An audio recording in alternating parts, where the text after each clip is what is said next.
4장 53절 말씀 우리가 한 목소리로 읽겠습니다. 그의 아버지가 예수께서 내 아들이 살아있다 말씀하신 그 때인 줄 알고 자기와 그 온 집안이 다 믿으니라. 아멘. 어떤 사람이 참 끝도 보이지 않는 허벌판에서 길을 잃었다고 합니다. 오랫동안 헤매다가 또 지치고 또 이제는 목이 말라 거의 죽을 지경이었어요. 그때 멀리서 다 쓰러져가는 오두막이 하나 보였다고 해요. 그래서 그리로 이 사람은 터벅터벅 걸어갔습니다. 오두막을 보니까 아무것도 먹을 것도 없고 마실 물도 없었어요.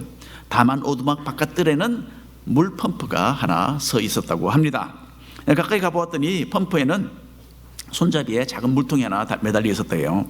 흔들어 보았더니 그 안에 물통 안에 물이 조금 있어서 너무나 반가웠고 당장에 열어서 마시려고 했대요.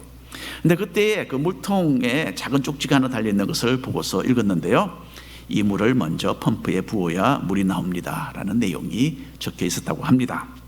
자, 여러분 미국에는 그런 게 없는데 물펌프 사용해 보셨는지 모르겠습니다만은 마른 펌프를 가지고 아무리 펌프질을 해도 물은 나오지 않는 거예요. 그래서 이 물을 먼저 조금 집어넣어야 이 물이 나옵니다. 자, 갑자기 이 사람은 딜레마에 빠지게 되었어요. 물통 안에 있는 그 조금의 물을 자기가 그냥 마시고 말아야 할지 아니면 더 많은 물이 나올 것을 믿고 이 물을 펌프 안에 부어 넣어야 할지 참으로 어려운 결정이었다고 합니다. 자, 여러분 같으면 어떻게 하시겠습니까? 자, 물통에 든 조금의 물을 몽땅 마신다 해도 그 사막 같은 벌판에서 살아남기에 어차피 충분하지 않았습니다.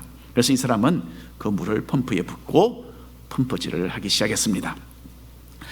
그래서 과연 물이 나왔을까요? 네, 열심히 펌프질을 했더니 잠시 후에 땅속에서 시원한 물이 쏟아져 나오기 시작했다고 합니다. 그래서 그 벌판을 빠져나가기에 충분한 물을 이 사람이 얻게 되었다고 해요.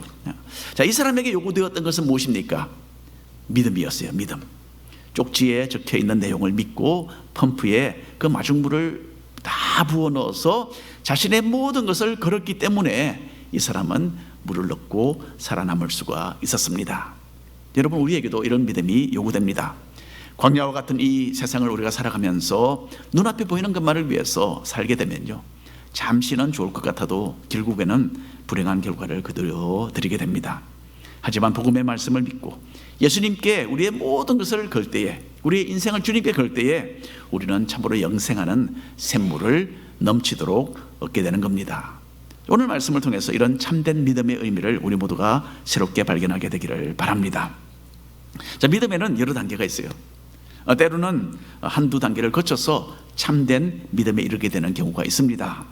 그래서 먼저 관람하는 믿음은 예수님에 대한 표면적인 지식으로 인해서 주님께로 이끌려오는 가장 초보 단계의 믿음입니다. 예수님은 사마리아 지역에 있는 우물가에서 어느 여인을 만나셨죠. 그래서 구원자로 오신 자신의 신분을 그 여인에게 밝히셨어요. 그리고 그 동네 사람들에게 큰 환영을 받고 그들에게 복음을 전하시고 믿는 많은 사람들을 얻는 영적인 추수를 이루셨습니다. 유대 땅에서 예수님을 배척했던 그 유대 사람들에 비하면 유대인에게 종교적으로 멸시받던 이 사마리아인들은 훨씬 더 영적으로 열려있는 사람들이었다라는 것이 밝혀졌습니다. 사마리아인들과 한 이틀 동안 지내시면서 예수님은 자신에 대해서 또 구원에 대해서 말씀을 전하시고 그들에게 영원히 목마르지 않는 생수되는 복음의 말씀을 소개하셨습니다. 그 후에 예수님은 계속해서 이제 북쪽으로 자리를 옮기셨죠. 그리고 자신이 본래 생활하시던 갈릴리 지역으로 다시 돌아오셨습니다. 자, 그 부분 우리가 읽어보겠습니다. 43절부터 한 절씩 나누어서 읽겠습니다. 이틀이 지나매 예수께서 거기를 떠나 갈릴리로 가시며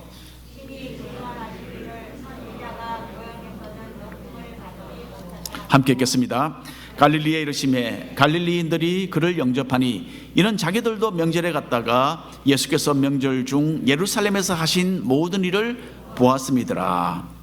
고향 땅에 가까이 접근하시면서 예수님은 제자들에게 선지자가 다른 곳에서는 다 인정을 받는데 고향에서는 높임을 받지 못한다라는 오래전부터 전해져 내려오는 이 한 가지 속담을 여기서 들려주고 계십니다. 이것은 어떤 사람을 너무나 잘 안다는 어떤 착각 때문에 그 사람의 위대함에 대해서 깨닫지 못하는 참 어처구니 없는 상황을 두고 하는 말이죠. 우리도 때로는 그런 실수를 범하게 됩니다. 그 사람을 나는 너무나 잘한다라는 것 때문에 그 사람에 대한 참된 그 가치를 미리 알지 못하는, 또 파악하지 못하는 그런 일이 우리 가족 안에도 있고요, 우리 친척 가운데도 있습니다. 결국 고향 갈릴리에 도착하셨을 때에 갈릴리 사람들이 예수님을 반가이 맞이했다, 그렇게 요한이 지금 기록을 했어요. 이걸 보면 예수님이 조금 전에 하신 말씀과는 정반대되는 상황이 벌어지지 않았나, 그렇게 우리가 여겨집니다. 예수님은 그런데 고향에서 자신이 높임을 받지 못한다라고 하지 않았습니까? 그런데 고향 사람들은 예수님을 환영하고 영접했다고 하니까 이게 조금 좀 뭔가가 지금 문제가 됩니다. 하지만 예수님은 고향 사람들에 대해서 결코 잘못 생각하지 않으셨어요. 이 사람들은 예수님이 어떤 신비한 능력을 행하기 시작했다라는 이 표면적인 사실만으로 예수님을 영접했을 뿐이었어요. 6월절에 예수님이 예루살렘에서 병을 고치시고 여러 가지 기적을 보이셨는데 그것을 이 사람들이 목격을 하고 고향으로 돌아온 거예요. 그리고 자기 고장 사람 중에서 이런 대단한 일을, 이런 신기한 일을 하는 사람이 나타났구나 라는 것에 대해서 기뻐했고요, 또 계속해서 예수님을 통해서 일어나는 이런 기적들을 보기를 원했던 것입니다. 하지만 예수님에 대한 고향 사람들의 믿음은 예수님을 자신들의 구원자로 받아들이기에는 부족하고 준비되지 못한 믿음이었어요. 이 별 볼 일 없는 나사렛이라는 동네에서 나온 지극히 평범한 목수의 아들로서의 그 예수님의 신분을 이 사람들은 너무나 잘 알고 있었던 것입니다. 그 내용이 마가복음에 보면 더 자세히 설명이 되어 있습니다. 6장 3절 이하 한 절씩 나누어서 읽겠습니다. 이 사람이 마리아의 아들 목수가 아니냐? 야고보와 요셉과 유다와 시몬의 형제가 아니냐? 그 누이들이 우리와 함께 여기 있지 아니하냐 하고 예수를 배척한지라.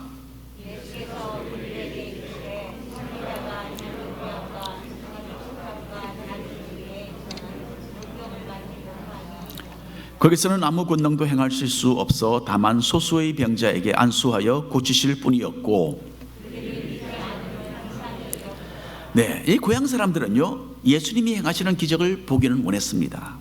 보기를 원했고 예수님의 말씀을 그러나 마음 깊이 받아들인다든지 또는 예수님을 구원자로 인정하는 데는 이 어려움을 많이 느꼈던 사람들입니다. 너무 예수님을 잘 안다라고 생각했기 때문에. 병을 고치는 능력이 있어도 어떻게 저 목수의 아들이 우리의 구원자가 될 수 있겠는가, 우리의 메시아가 될 수 있겠는가, 그렇게 생각을 했던 거예요. 그 믿음이 없는 거죠. 예수님이 전하시는 복음을 열린 마음으로 받아들인 사마리아인들과는 전혀 다른 반응입니다. 예수님의 고향 갈릴리 사람들은 고저 관람하는 믿음을 가졌던 것이에요. 우리 가운데는 이 관람하는 믿음에 머무르는 사람이 하나도 없기를 바랍니다. 예수님에 대한 얼마의 지식을 가지고 있는 것에 만족하는 것은요, 구원 얻는 믿음이 아닙니다. 이 교회는 어떻게 운영되고 있는가? 교회 목사님은 어떻게 설교를 하는가? 예배 분위기는 어떤가? 찬양팀과 성가대는 어떻게 얼마나 잘하는가? 이런 등의 표면적인 것에 대해서만 관심을 쏟는 것은요, 아무런 의미가 없어요. 참된 믿음은 우리가 오늘 가지는 이 짧은 시간을 통해서 예수님을 만나는 믿음입니다. 성경 말씀 속에서 예수님의 음성을 듣고 그 가르침을 또 마음에 새기고 적용해서 살아가는 믿음을 의미하는 겁니다. 그래서 관람자의 모습은 벗어버리고 진실된 믿음 가운데서 우리의 마음과 정성을 바치는 그런 살아있는 예배가 오늘 이 자리에 올려지기를 간절히 바랍니다. 두 번째로 문제 해결을 위한 믿음이 있어요. 나의 삶의 문제나 위기에 대한 어떤 해결을 얻기 위해서 예수님께 다가가는 그런 믿음입니다. 이거는 관람자로서의 그 믿음이 아니라 자신 스스로의 어떤 성공이나 실패가 걸려있는 가운데서 예수님을 바라보는 그런 믿음이에요. 그렇기 때문에 조금 더 발전된 믿음이라고 우리가 할 수가 있습니다.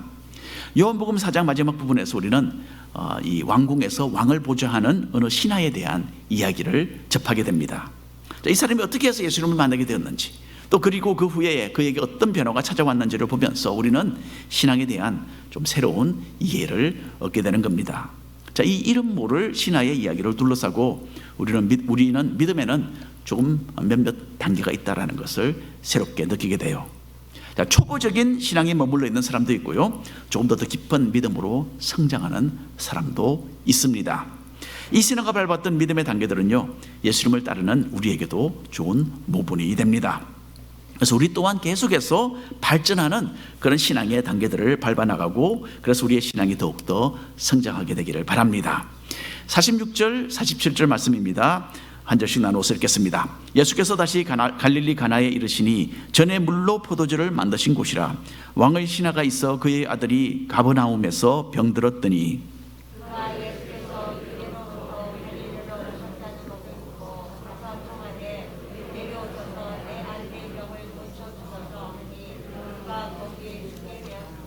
자, 위기는요, 믿음을 만들어냅니다. 편안하고 모든 것에 전혀 부족함이 없다면 우리 자신 외에 다른 무엇을 믿을 만한 또 의지할 아무런 이유가 없을 것입니다. 그래서 부자가 천국에 들어가는 것보다 낙타가 바늘기로 들어가는 것이 더 쉽다, 그렇게 예수님이 말씀하신 적도 있습니다.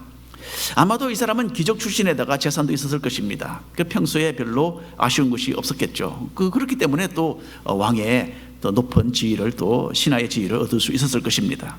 그런데 이 사람에게 문제가 닥친 거예요. 자신의 귀한 아들이 병들어 죽어가고 있었습니다. 자식을 잃는 일보다 부모에게는 더 끔찍한 일이 없죠. 자식을 살리기 위해서라면 기꺼이 자기의 목숨도 내어놓는 것이 바로 부모의 심정입니다. 자, 아들이 위독한 가운데 왕의 신하는 병을 고치는 능력이 있다라는 예수님의 그 소문에 대해서 듣게 되고, 예수님이 갈릴리 지역에 오셨다라는 그 소식을 접하게 됩니다. 그리고는 예수님께 달려가서 도움을 요청하기로 작정을 했어요. 갑자기 찾아온 위기가 이 신하로 하여금 예수님을 찾도록 해주었던 거죠. 자, 영어에 이런 말이 있습니다. A crisis is a blessing in disguise. 삶의 위기는 숨겨진 축복이라는 뜻이에요. 어려움이 없었더라면 이 신하는 이렇게 예수님을 찾지도 않았을 것입니다. 하지만 어려움을 통해서 예수님을 만나게 되었으니 그것이 오히려 복이 되었다라는 뜻이죠. 그러면 우리가 지금 당면하고 있는 문제들에 대해서도 우리가 조금 생각을 달리할 필요가 있습니다. 어떤 위기나 또 어려움이 닥칠 때에 하나님을 더 의지하는 기회로 삼는다면 우리 모두에게 크나큰 유익이 될 것입니다. 하나님의 개입으로 그 문제가 해결되면 우리가 참 기뻐하고 하나님께 감사하지 않겠습니까? 또 설사 하나님의 뜻이 다른 곳에 있다 하더라도 이 위기를 통해서, 어려움을 통해서 주님께로 가까이 나가게 되는 거죠. 그러면 우리의 영혼이 부유하게 되고 하나님의 특별한 은혜를 또 경험하게 됩니다. 그래서 삶의 위기는 숨겨진 축복임을 꼭 기억하시기를 바랍니다. 자, 신하의 집은 가버나움에 있었고요, 이 당시에 예수님은 가나에 머물고 계셨어요. 가버나움과 가나 사이는 한 20마일 정도 거리였습니다. 20마일 정도가 되면 얼마나 되느냐면요, 마노아에서 밀릴라니 정도 되는 그런 거리예요. 그러면 요즘이야 30분 정도면 쉽게 가는 그런 거리죠, 차를 타고. 그러나 이것은 옛날 이야기입니다.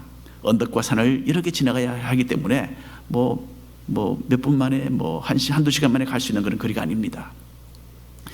그래서 신하는 죽어가는 아들을 위해서 이 길을 서슴없이 달려갔던 거예요. 자, 보통의 경우 같으면 병자를 데리고 예수님이 계신 곳으로 가는 것이 정상이었어요.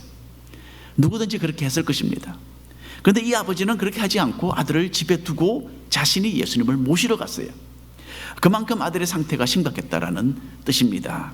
도무지 언덕을 넘고 산을 넘는 이 20마일 거리를 갈 수 있는 상황이 아니었어요. 조금이라도 무리를 한다면 아들이 길에서 죽을 것이기 때문에 급하게 달려가서 예수님을 모시고 오는 이 방법을 택했던 것입니다. 신하는 예수님께 나아가서 간절하게 부탁을 드렸어요. 지금 바로 오셔서 우리 아들 좀 살려주십시오. 그렇게 애원을 했습니다. 예수님이라면 자신의 문제를 해결해 주실 수 있는 분이다 라는 것을 이 사람이 믿었어요. 자, 예수님이 아들의 병을 고칠 수 있는 분이라는 것을 믿은 것은 올바른 믿음입니다. 하지만 이 믿음이 완전한 믿음은 아니었어요. 예수님이 누구신지, 예수님이 자신의 영혼과 육신을 구원하실 메시아이심을 믿는 그런 믿음이 아니었던 거죠.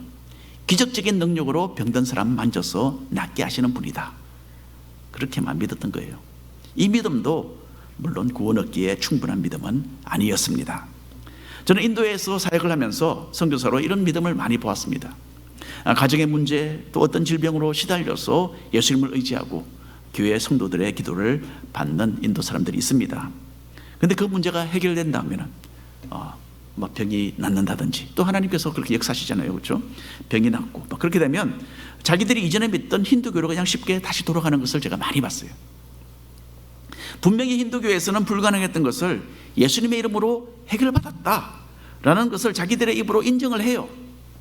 하지만 그 거짓 종교를 버리고 예수님을 따를 만큼의 그런 믿음으로는 나아가지 못하는 것을 많이 보았습니다. 왜 그렇습니까? 임시적인 믿음이기 때문에 그렇습니다. 예수님을 믿되 나의 문제를 해결해 주시는 분으로만 믿고 의지하는, 참 이런 믿음에 그친다면 이것은 엄청난 불행입니다. 일이 잘 되게 해주시고 성공하게 해주시고 평안하게 또 건강하게 살도록 해주시는 이런 육신적인 문제 해결자 정도로 예수님을 믿는다면 이것은 결코 건전한 신앙이라고 할 수가 없습니다. 자신의 뜻이 성취되지 않는다든지, 또는 예수님을 믿어도 일이 좀 잘못 풀린다, 그렇게 판단될 때는 예수님 믿기를 중단하게 되는 연약한 믿음이기 때문입니다.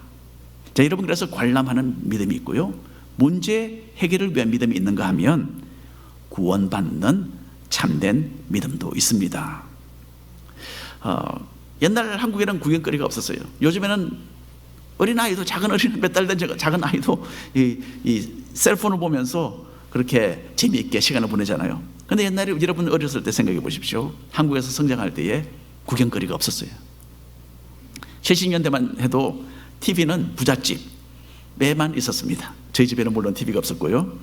그리고 또 TV가 있었던 곳이 만화가게였지 않습니까? 만화가게 가면 한 30분 그 TV를 보는데 얼마를 내라, 그런 게 있었어요. 네, 그렇게 해서 TV를 구경이라도 할 수 있었죠. 저는 TV도 못 보고 주로 만화책을 보면서 시간을 많이 보내고, 만화책 보는 게 또 때로는 공부도 많이 됩니다. 여러분 모르셨죠? 예, 그렇게 해서 저는 공부를 했습니다. 왜 웃으시는지, 저랑 비슷한 그런 경험을 많이 하셨나 본데. 예, 그래서 저는 또 어렸을 때에 구경거리가 없으니까 무엇을 했느냐면 시장터를 주로 많이 나가고 또는 길거리를 다니는 것을 즐겨했습니다. 여러분들도 아마 그렇게 하시는 것 같아요. 예.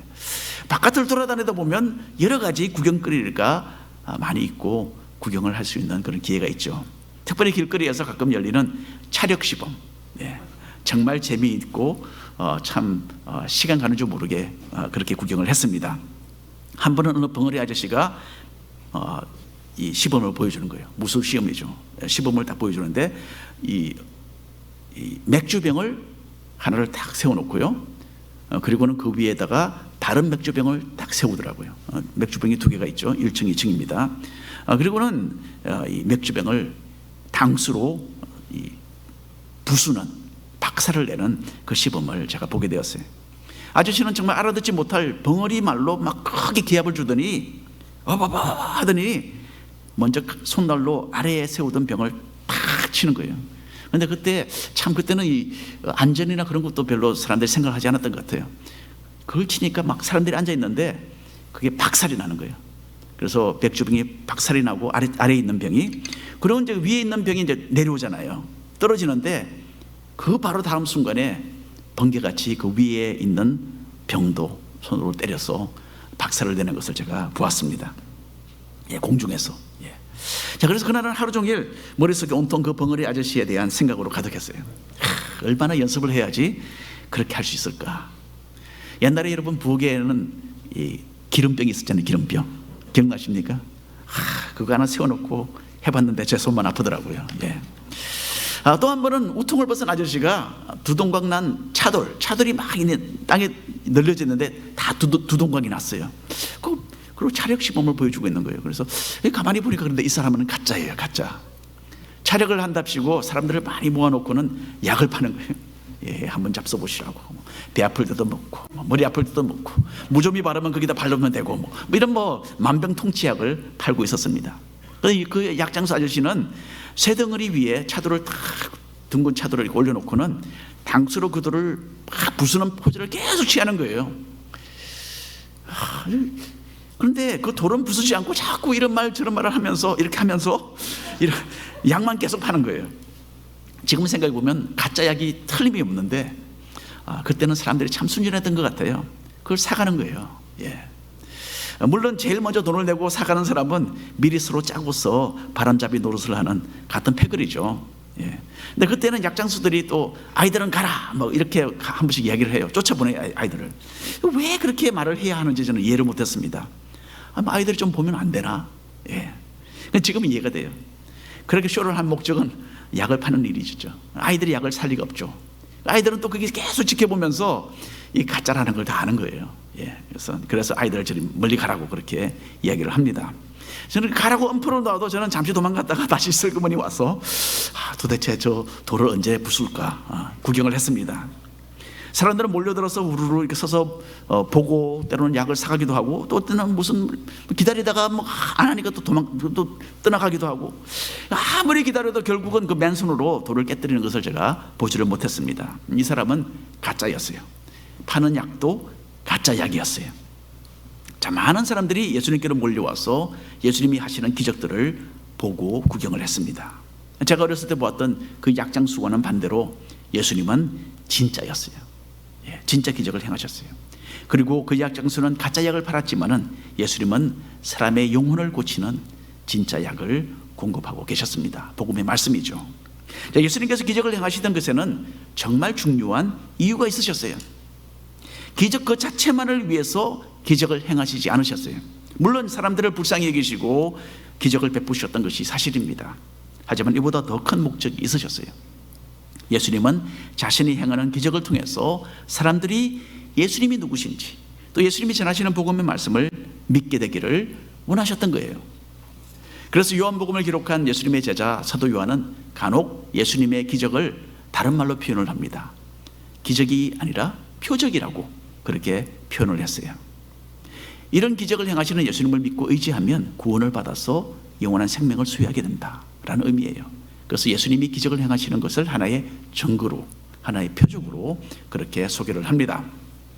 자, 예수님은 우리 집에 와서 우리 아들 좀 고쳐달라고 부탁하던 그 왕의 신하와 함께 가지 않으셨어요. 그 대신에 이 신하의 믿음이 문제 해결을 위한 믿음에서 구원을 얻는 참된 믿음으로 발전될 수 있도록 이끌어 주셨습니다. 함께 읽어보겠습니다. 50절 말씀입니다. 예수께서 이르시되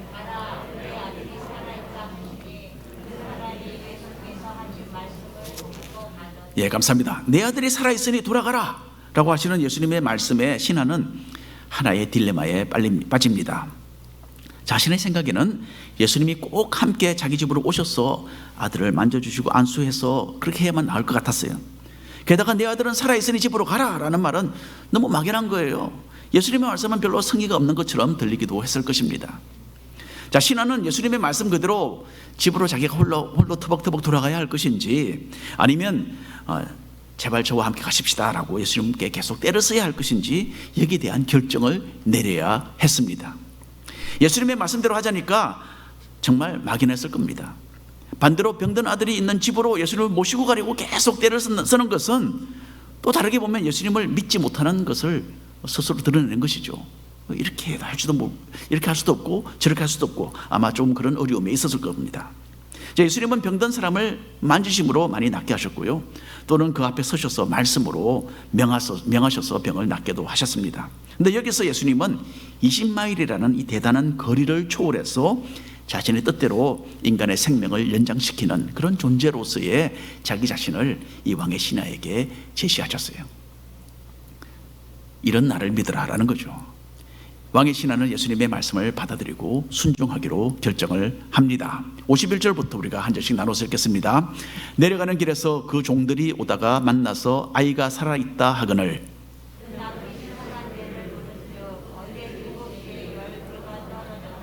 함께 읽겠습니다. 그의 아버지가 예수께서 내 아들이 살아있다 말씀하신 그 때인 줄 알고 자기와 그 온 집안이 다 믿으니라. 자, 예수님의 말씀을 믿고 집으로 향해 가던 이 신하는 도중에 자기 집 하인들을 만나게 되죠.